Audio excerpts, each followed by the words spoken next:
water just finished.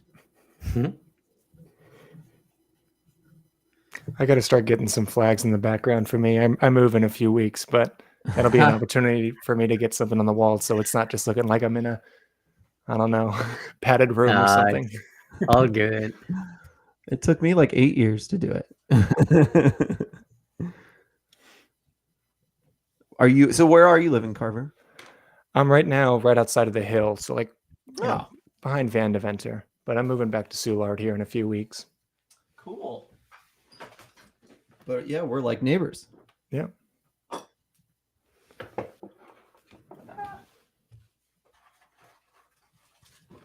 A new sushi place opened over there. Have you gone? Do you know what it's called? I think it's called Sado or Sado, Sado. I have not. But I'll have to add it to our list. Oh my gosh, it just opened. I think it's probably hard to get into right now, but now I always blank on the name of the restaurant. Hackworth actually said it was one of his favorites in St. Louis. Really? And I agree with him. It's like amazing. But anyway, Sado is the restaurant. And the other place is next to Nixta, and God, I'm so bad with names. I'm not even going to try to remember them. I'm going to look it up though. You guys ready? I will hit record. Ready. Yeah.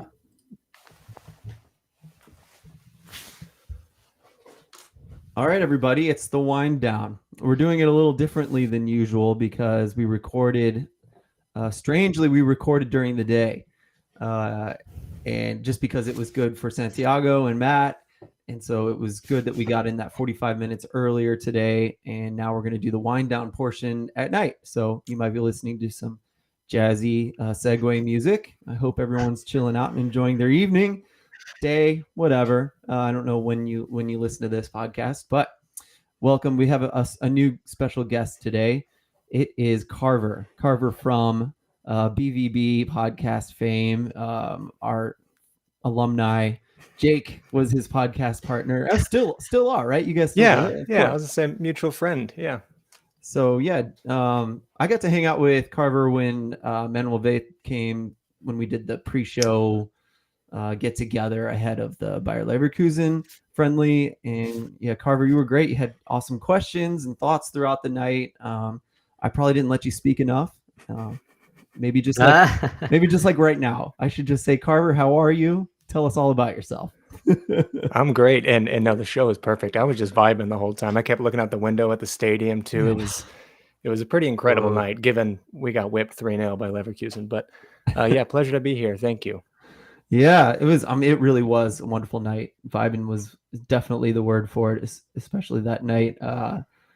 Looking back at that night, since we have it's the wind down, we can just kind of go on rabbit trails. Thinking about what Klaus was like that night versus what we got is like just night and day, and there's no way we could have known that night, right? But oh my god, I think about that a lot. Me too. I think about that a lot because people that were not familiar with him were like, "What the hell? Who is this guy? He's not doing anything." And to be fair, he was still like nursing an injury. I think he played just because he wanted to play, and even they wanted to sub him out, and he didn't want to come out. But it's great to see that when he's in full form, obviously he's Klaus, and he can do great things. And City is missing him right now. Right. Yeah. And maybe, you know what, since we brought it up, let's talk about it. Let's talk about our striker depth, because I did ask this question of Carnell today, that, the Klaus injury came at the exact same time pretty much of the Sam Adeniran loan, right? And so we're down two strikers that play in a similar playing style. And so, our depth isn't looking too good at the striker position. And so, Carver, let's start with you on, we talked about it in the first segment tonight about what we can do outside of that, but how do you see our striker depth, and how do you see us getting around having basically Nico Gioacchini as our only natural 9, and how do we work around that? Yeah, well, he had no one to play off of against Portland last week, which I think we ripped in 24 crosses that game and maybe landed 3 of them. And on the 3 that we did find a man, it was pretty much no play to have there. So it's difficult for Gio because I'm a big fan of his. And again, we're not without having that target man up top with him. He has no one to play off of. So, and especially like you mentioned, yes, Sam is gone. We just loaned him out, which I'm not sure if we were in talks with that deal before the Klaus injury or not. But either way, now we're kind of scratching our heads of what to do, how to break teams down, because I don't think Leuven is the answer of being up top with him. I feel like he's a lot better deeper in the in our half to be that engine.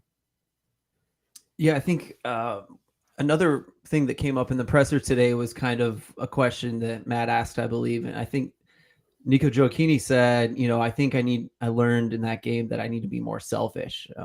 Selfish. The poor guy got just nailed with negative questions, and naturally, it's just what happens after a game like that. And he got no shots on goal, and so on top of that, we talked about how the guy's so gosh darn hard on himself, and so it was such a negative presser for him, especially. But he said that he needed to be more selfish, and I think it's like a common thing for strikers to kind of feel that way or to be viewed as wanting to be that way. But, thinking the other thing he said with that is like, I tend to naturally want to combine, want to play off of other players. Yeah. And so I don't think he necessarily, not to translate for him, but I'm not sure he means like just purely be selfish. If I get the ball, I'm going to shoot. Yeah, I think he means like when you're a 9, like I think we see even Klaus is having to hold up the ball a lot because he's just alone. Mhm. There's no one to play off of. And so part of that selfish thought mentality that we may see from Nico coming out is that he may realize, well, I'm alone. There's no one to play off of.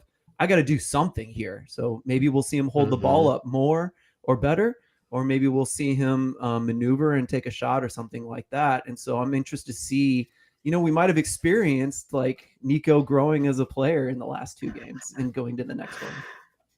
Yeah, it was interesting because he was like, it's hard to explain, but you will see it when it happens. And the way I think about it is like, he's gonna pick his moments, and as you said, like hold the ball or find a space to shoot. But sometimes he's gonna combine, sometimes he's just gonna go by himself. But that was interesting. He was like, it's hard to explain, but you will see it. Yeah. Here's a good question. So we'll do a couple listener questions here. This is Scott Winter, SDL, asks a lot of questions. Thanks, Scott. Do you value one of the Chicago matches over one of the others? And could a result versus Dallas alter that opinion? That's a great question. Because, the first half is like, I think we all have something we would choose. But, what if we beat Dallas? What if we lose to Dallas? What if we win our Open Cup match? Because like, how much are we going to value the CONCACAF Champions League? That's a possibility. Yeah.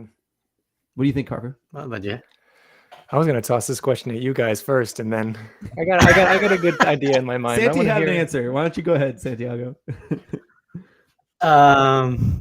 So you were talking CONCACAF Champions League. So yeah, if you beat Chicago, you have to win 4 more matches to basically get the US Open Cup. And I was asked this question yesterday on another on my Spanish show, and basically, and it was that like, for Chicago, would you prefer to win the Open Cup game or the MLS game? And my answer was MLS game, just because it will be more difficult to win 4 more games, just schedule congestion and all of that. But then he returned the question and was like, okay, I know match to match you will prefer the MLS game, but then he was like, okay, what about winning the US Open Cup or winning next Saturday against Chicago in MLS? And if I have to choose between those, I was like, well, obviously the Open Cup. Tell me where to sign, and I'll take it right now. But just thinking about Dallas, also, I think the Dallas game will also dictate what happens. If City wins, I think they will go into the Open Cup like more relaxed, like not thinking, okay, now we have lost 2 in a row and We have been on this month where we have only won one game. So I think there will be a less sense of urgency, and maybe there will be a mixed lineup and see what happens. And Chicago is going to be in the same situation. I don't think they're going to put their full lineup, but I think the result against Dallas will dictate what happens. If Dallas wins, I think there will be more sense of urgency to turn things around. Obviously, the team is great about looking at the data from every player and knowing, okay, if this guy play 75 minutes, maybe in Open Cup they can play another 60, 65. So those things will come into play too. But yeah, definitely the Dallas result will dictate a little bit what happens on Tuesday in Open Cup. Yeah, it makes a lot of sense. I think I love the Open Cup. It's, obviously, right. So I still I'm a little worried. Like, I think if we get past this Open Cup round and then we get Klaus back and he stays healthy, then I'm going to feel a lot more comfortable about the Open Cup going forward. And so I'm a little weary of winning another Open Cup game and having to take it pretty seriously, and just can our depth handle it? If, to be honest, not to kind of beat this dead horse, but if Sam was still with us, I would be like, let's go on that run. Let's ride Sam as the striker and just see how long it'll take us down that road.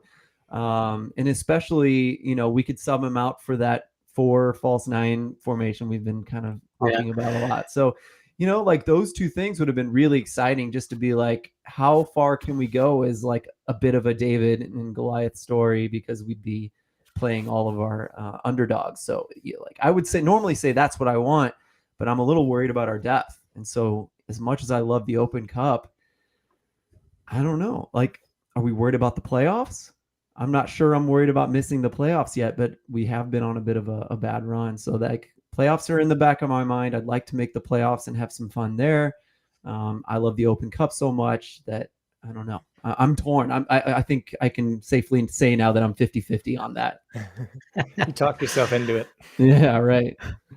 What do you think, Cover? I'm going to have to probably side with Phil mostly, just because I think it would be, obviously a great statement, or a huge statement, to win silverware in our first year as an MLS club. I think that'd be really cool and we have the quality to do it. But yeah, like you said, just do we have the depth? And not to worry, boys, because we're signing Bobby Firmino, right? We're all confident that that's happening. That's the solution.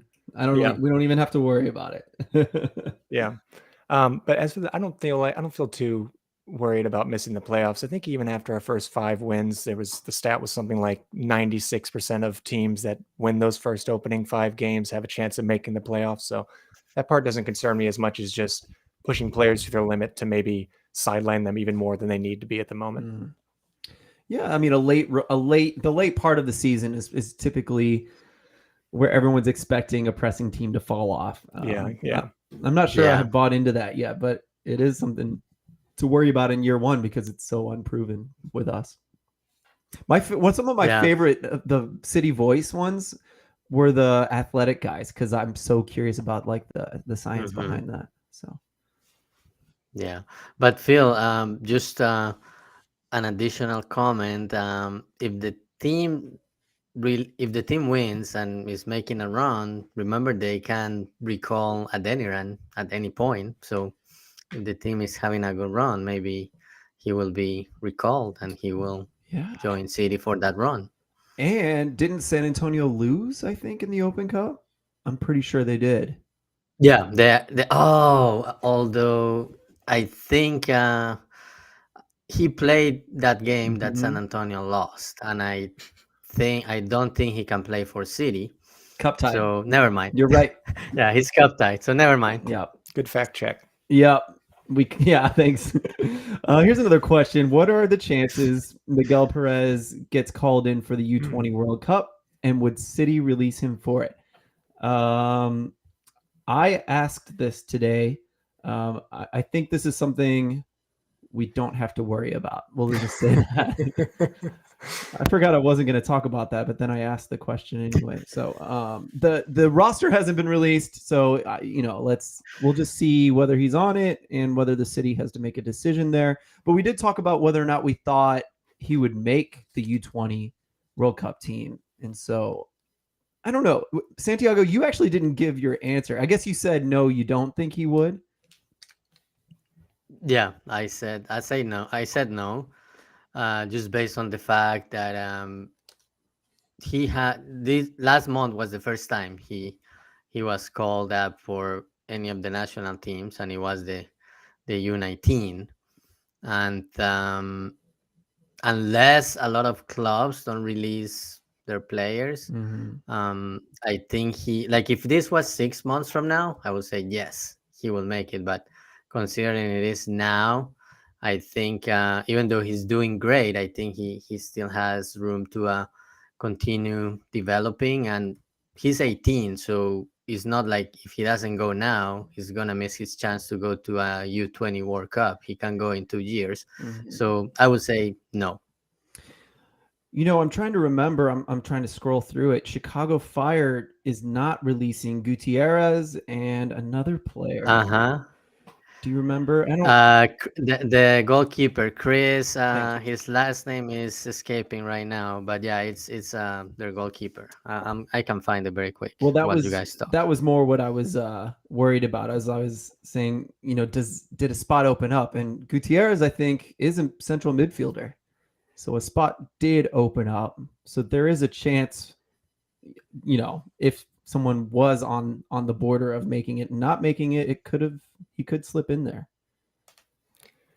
I mean, it's hard not to hop on the hype train, with Perez. I mean, I'm pretty new to at least paying close attention to the MLS, but it's pretty rare where you see a kid of his age starting regularly for a club like this. And on top of that, performing well too. I mean, every time I've seen him play, at the very least, even whenever he's not, fully on his game, he's still very hungry for the ball. He hunts it down. He's very physical for his age too. I mean, he gets bodied, but that's at times, but that's going to come with being the age of 18. And he's smart on the ball too. He has initiative. So I'm very impressed by him, and the ceiling is very high for him at the moment too. So yeah, happy to have a homegrown player of his quality first year out of the gate. No kidding. Yeah, that's great to see. Phil is Chris Brady. Thank you. The goalkeeper from Chicago. Yeah. Yeah, and I think the thing that I was saying was like, it used to be, I think 2 World Cups ago, U20 World Cups ago, not many of our U20 players were professional players. You know what I mean? They were all, either college or on their way up playing in some academy. None were like starting in MLS. And, it used to be that if you were starting in MLS at that age, that you were just like a shoe-in for the U20 World Cup. And it's just not like that anymore. That's really good for the United States. But I was looking at the roster. It's like, guys like Cade Cowell are on there. Like Cade Cowell isn't just a starter. He's like one of their better players, So I think luckily for the United States, the bar has been raised, and a guy like Perez might not slip in. But I don't know who was talking about. I think Santiago, I think you said something like if it happened 6 months from now, maybe it's a different story. Yeah. If it was 6 months from now, with him playing in more games, more MLS minutes, I think he will make it. And obviously, if it was 6 months from now, there will probably be a couple of camps that he will go to. So that's why in 6 months, I would say, yeah, definitely. But right now, my answer is no. Only one camp. Yeah, that's big actually on the USMNT. That's not, you don't just take a flyer on a guy that's been to one camp unless you need to. So that's a good point. Right. Here's a fun one. Joe Flies X-Wings is a repeat question asker, and this one has to do with his Twitter name. Joe asks, if you had to pick a player on the roster to take the shot or free kick that brings down the Death Star, who you picking? Great question. He put in the meme, the great shot kid that was 1 in a million. Yeah. Love it. I got to work on my Star Wars line delivery. This is an easy one for me personally, but I don't know. I'm just going to say it because I think it's the obvious answer is Leuven. Isn't Leuven kind of like the biggest sniper on our team. He is. Yeah. Yeah. He's- If I had to go with a dark horse, I will pick Indiana Basilev. Okay. Oh, Yeah. also a good shout. I also think like if you're gonna pick a guy that's like using the force in the perfect amount at the perfect moment, it'd be like Klaus not thinking about it. You know, like turn off the machine, Klaus, let go, use the force. He just closes his eyes and hammers it home. I could see that happening. It's got to be any day now where Leuven or Vasilev don't bang in a goal from 25, I you know. know, maybe even 30 yards out. I don't think that's too crazy to say. But they Yeah. go for it all the time, and they're getting close, man. Yeah, they're getting really close. And that we don't have a free kick goal, do we? Outside the box, kind of a thing, I don't outside of a think so. PK. No, not free kicks yet. I think not we're outside the overdue. box yet. Yeah. Leuven is overdue. And then Basilev. Mm-hmm. Okay, I think that's it for listener questions. We did striker depth. Let's talk about the Open Cup. So we kind of touched on it, but I think let's get a little bit more specific. Yeah, we're doing great on time. So we got to rotate our players, right? And so we kind of talked about who we wanted to start in the first segment of this, and I think we all pretty well thought that the typical back four, we're going to see probably Leuven and Vasilev as the pivots, and then probably Stroud, Ostrak, and Alm's going to be out. But who else were we talking about? As I don't think Azil will start. We'll have Nico. Who am I missing here? I missed that part of the conversation, Phil. Oh, you did. I'm so sorry. So what wingers do you think will start in this game? And I guess how do we see the subs happening, and how do we see the Open Cup happening? Yeah, so I think Alm will be out just based on that questionable tag and the fact that he hasn't practiced, but maybe he gets better and he practices tomorrow. But I don't think the team will rush him. So I will go, as you said, Leuven and Vasilev as the pivots. Then Ostrak, Stroud. It was Celio. Celio's the one I was missing that we all kind of. I was just waiting. I was gonna jump in there, but I didn't Sorry want to about that. Pompeo, yeah. Yeah. So I will go with Celio at top with Joaquini. That's who I will go with. Celio had a great week last week. They had a great game in Open Cup, 3 assists, and he was basically involved in every goal, even though he didn't get an assist on the other two. And he also scored last week. So I think he's playing with confidence, and I think he has earned more minutes, and I think we will see that on Saturday, especially if Rasmus Alm is out. Agree. Yeah, Carver, we all kind of agreed on that lineup. How would you rotate if that was the lineup? How would you rotate for the Open Cup if you had the choice? I mean, I did say the same thing as you guys, as having Pompeo up top. I think he's definitely earned it, like you said. At the very least, get some minutes against Dallas this weekend, and then I would start him in the Open Cup. Other than that, I'd still go with Perez as well. I guess it just depends. I don't know for the defense, because we have also a few injuries and we haven't seen Nielsen yet. And I feel like we're pretty stripped thin on the right back position as well. I wonder what happens if Nervinsky ever picks up a knock. So I'm not sure. There are times where I'm looking at the squad and I'm like, we're one knock away in one of these roles, and we don't have anyone else. One knock away. Bartlett's been doing well, though. I guess I could throw him in the back line. He's been impressive as well. Yeah, I mean, looking at so I think no, that's not true. I mean, there's going to be some guys that are going to have to start, I think, twice in a row. It almost seems like. I think it's almost unavoidable, because let's look at our last Open Cup starting lineup. On the back line, it was all different guys, but that meant Watts had to play right back, right? So no repeat starters there. Watts was playing right back. Azil on the right. The pivots were Miggy and Indiana Vasilev, right? So if we have Indy starting this game, does that change? Do we have someone different in the pivots? Let's say Vasilev and Leuven start. Who do you start in the Open Cup? Is there a repeat starter, or do you rotate? Someone you subbed out at the 60th minute in this next game. So so let me go back. So I will go with Bartlett and Jarrow, Mm-hmm. and O'Malley trained with the team this Oh week, yeah. and he has been he played as a right fullback with City 2, and has also been doing that with the team this week. So I think he may start in Open Cup, and then Pedro on the left. But yeah, if as you start moving into midfield, I think you're gonna have some repeat guys. So maybe Perez starts, and then Leuven and Basilev like alternate. One plays 45 minutes, the other one plays the other 45. Or you could also, now that you have O'Malley on the right, you can have Akil Watts in the defensive midfield.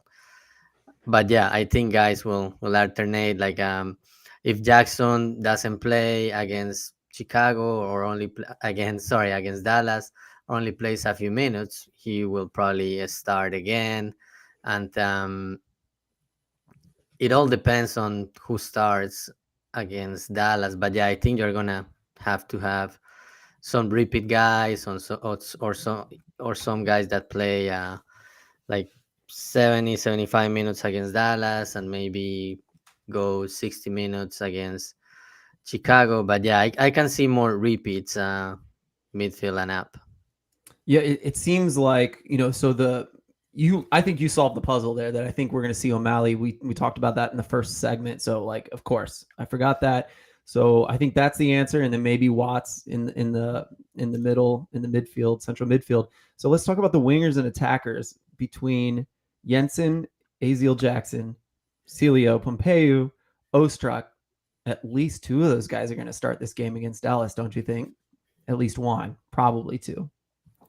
I start Oztrack personally. I think we were struggling to get anything going against Portland for that first hour until he came on. And whenever Oztrack did come on and we started doing those shorter, quicker 1-2 passes around the top of the box and working it in behind almost, that was a hell of a lot more effective to get a result rather than just crossing and praying. So I go Oztrack. For the Open Cup or for Dallas? For Dallas. Okay. For Dallas, okay. Yeah.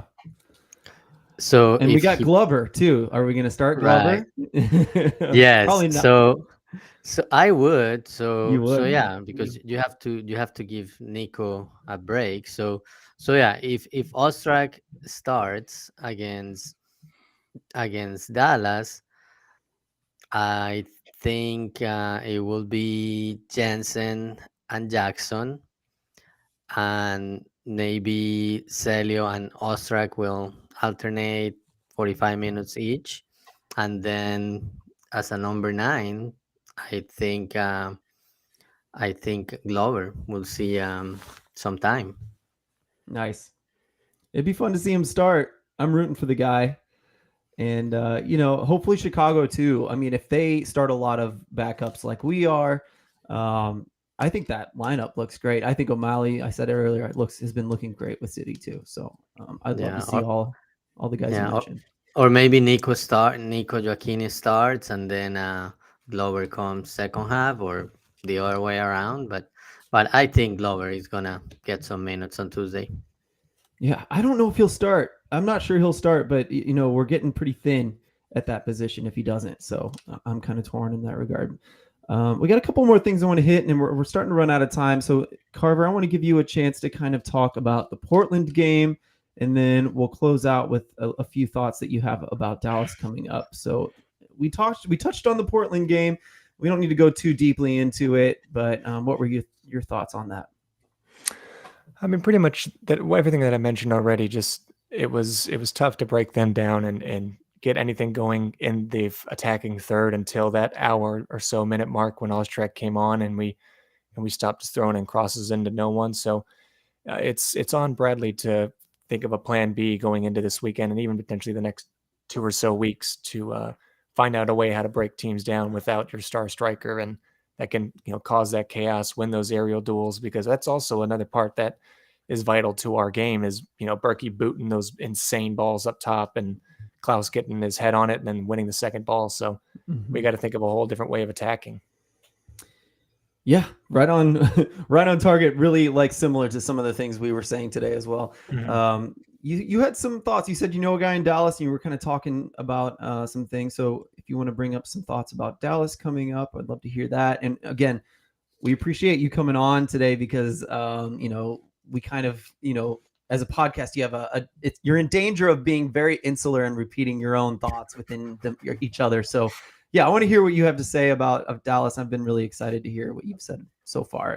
It's cool to get your perspective. Appreciate it. Yeah, I guarantee I've probably just been repeating everything you guys are saying already. But, not at all. No. It's yeah. So like I said, I'm pretty new to the MLS, so I haven't seen Dallas play as a collective much. But at least I haven't been paying too much attention. But I am familiar with a handful of individuals on Dallas, notably, obviously, Jesus Ferreira. So I think that's where a lot of our focus on defense has got to be, is just shutting him out of the game, with him being like a really talented forward and comfortable playing deeper as that 10, having a good work rate and then a good sense of anticipation. Hopefully that's something that we can shut down, because I think our team is good at that sort of thing. We have players that look like they're alert. They hunt like wolves, I think Lutz says whenever they talk about the pressing style. So they're ready to not give up any sort of second balls like that. So I think the key is just going to be able to try to push Ferreira out the game and minimize those chances. And hopefully, get something going on the break or with pace. I'm not sure yet. I'm interested to see what Bradley comes up with. Me too. Ferreira's been very good. And I watched, I prepared by watching him play with Minnesota. And to me, he looks like their brightest player. I know they got other quality guys, but, he plays the more nuanced passes, I would say, more often than you see from strikers in MLS, at least. Yeah. So I'm with you on that. I want to talk, you're on the BVB pod. And so some interesting news happened this week. I don't know if you want to call it news, but this is an ambush. Cut the recording. No. You can't do this to me. No. You know what I'm going to ask? Like the Bayer Leverkusen job opening? Is that what? Oh, I thought you were going to talk about. No, I'm not going to make you talk about Dortmund. No, I mean let's not get depressed tonight. But no, did you see that thing? Like the Bayer Leverkusen job opening, it's like an international something role, and it has the arch in the background of the picture. It's hilarious. I did see that. Yeah, I read a little bit. I opened the ad and I read, I just skimmed the top of the page, but I'm not too curious, or I guess familiar with what the position is. But yeah, it's hilarious that they'd have the St. Louis arch in the background. Is it hilarious, or is it just like announce it already is what Stuart said? Yeah. Hey, St. Louis is an international city. So yeah, that's true. But to go along with that, I think we can close with this story because it is a really awesome one. I didn't see this coming, but Manuel Veit mentioned that Ezeal Jackson's being looked at by not just Bayer Leverkusen, but some other clubs. And so, we've heard that Caden Glover's had interest, and Bayer Leverkusen seems to be on that list almost every time. And so, were you guys surprised to see that Ezeal Jackson was getting interest from foreign clubs? I thought that was really cool. Yeah, I was. Santiago? Yeah, I was, especially just because he's starting to get more minutes, but still hasn't played a lot. So to me, it was a surprise, but I think at the same time it proves the great job St. Louis did scouting, and I think in previous spots we have talked about how Minnesota fans complain about how Minnesota let Jackson get away just for Phil. Was it 150,000 or 100? It was like a great deal for St. Louis. So just imagine if this deal ends up going through and you sell him for $1 million, million and a half, and it's good business. It will be sad to see Jackson go, but at the end of the day, I think that's one of the things City, one of their long-term goals is to develop talent and eventually sell them overseas. Absolutely. All right, guys. Anything else you want to cover before we go? I'm sure there's some news we're missing, but we got all the questions in. So, anything else you want to say before we go? I just wanted to say thanks again for having me. I love love the show that you guys put on, and watch you a lot. And it's been great talking with you. Yeah, man. Thanks again for coming on, and we'll have to make it more of a habit. We'll have to make sure we'll have to kick Matt out every once in a while. Make sure you Yeah, get in thanks. here. Thanks for joining us. But Of yeah, course. we hope to have you on our shows. Thanks. Really love your insight. Thanks. All right. Well, Yep. thanks if you're still listening. This is Phil, Santiago, and Carver signing out. Thanks for everything, and we'll be chatting with you very soon. Probably Tuesday for Flyover Fallout with Santiago and Matt. Bye, everybody. Bye.